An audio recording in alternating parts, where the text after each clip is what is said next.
নতুন বছরের সূচনাতেই বলিউডে অভিষেক হতে চলেছে এক ঝাঁক তরুণ তারকার। প্রতি বছরই বলিউডে সেলেব পরিবার থেকে নতুন মুখের আগমন ঘটে। 2025 সালেও বেশ কিছু তারকা সন্তানকে পর্দায় দেখা যাবে। এক রাশ প্রত্যাশা নিয়ে বলিউডে পা রাখতে চলেছেন এক ঝাঁক তারকা সন্তান। চলুন দেখে নেই এই বছর কোন কোন তারকা সন্তানের অভিষেক ঘটেছে।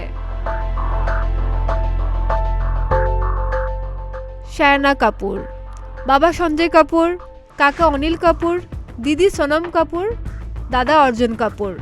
এরকম এক পারিবারিক বৃত্তে বেড়ে ওঠা শায়না কাপুরের অভিষেক যে বলিউডে আসন্ন তা অনেকেই ভবিষ্যদ্বাণী করেছিলেন। সঞ্জয় কাপুর এবং মোহিব কাপুরের কন্যা শায়নাকেও চলতি বছরে দেখা যাবে বড় পর্দায়। 2022 সালে তার প্রথম সিনেমার নাম ঘোষিত হলেও নানা জটিলতায় আসেনি ছবিটি।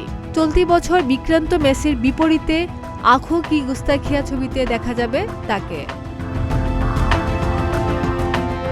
ইব্রাহিম আলী খান, বলি অভিনেতা সাইফ আলী খান এবং তার প্রাক্তন স্ত্রী অমৃতা সিংহের পুত্র ইব্রাহিম আলী খান।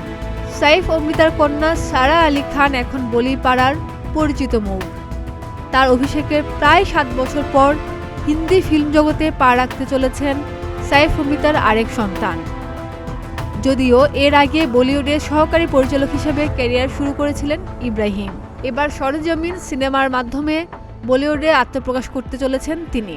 দেশপ্রেমের উপর ভিত্তি করে তৈরি হওয়া এই সিনেমায় ইব্রাহিমের সহ অভিনেতা হিসেবে দেখা যাবে কাজলকে। রাশা থাডানি, 90 দশকের জনপ্রিয় অভিনেত্রী রবিনা টন্ডনের কন্যা রাশা থাডানিকেও নতুন বছরে দেখা যাবে বড় পর্দায়। আগামী শুক্রবার প্রেক্ষাগৃহে মুক্তি পাবে তার আজাদ সিনেমাটিতে আছে অজয় দেবগনও। অভিষেক কাপুরের পরিচালিত ছবিটিতে রাশার বিপরীতে দেখা যাবে অভিনেতা অজয় দেবগনের ভাগ্নে অমন দেবগনকে।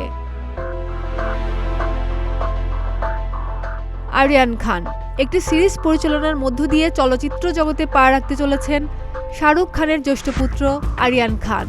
শাহরুখ গৌরীর নিজস্ব প্রযোজনা সংস্থার অধীনে একটি সিরিজ পরিচালনা করছেন আরিয়ান, নাম স্টারডম। সিমার ভাটিয়া, এবার বড় পর্দায় পা রাখতে চলেছেন অক্ষয় কুমারের ভাগ্নি সিমার ভাটিয়া। অমিতাভ বচ্চনের নাতি অগস্ত্য নন্দের বিপরীতে বলিউডে পা রাখতে চলেছেন সিমার। খাদিজা নিপা, প্রতিদিনের বাংলাদেশ।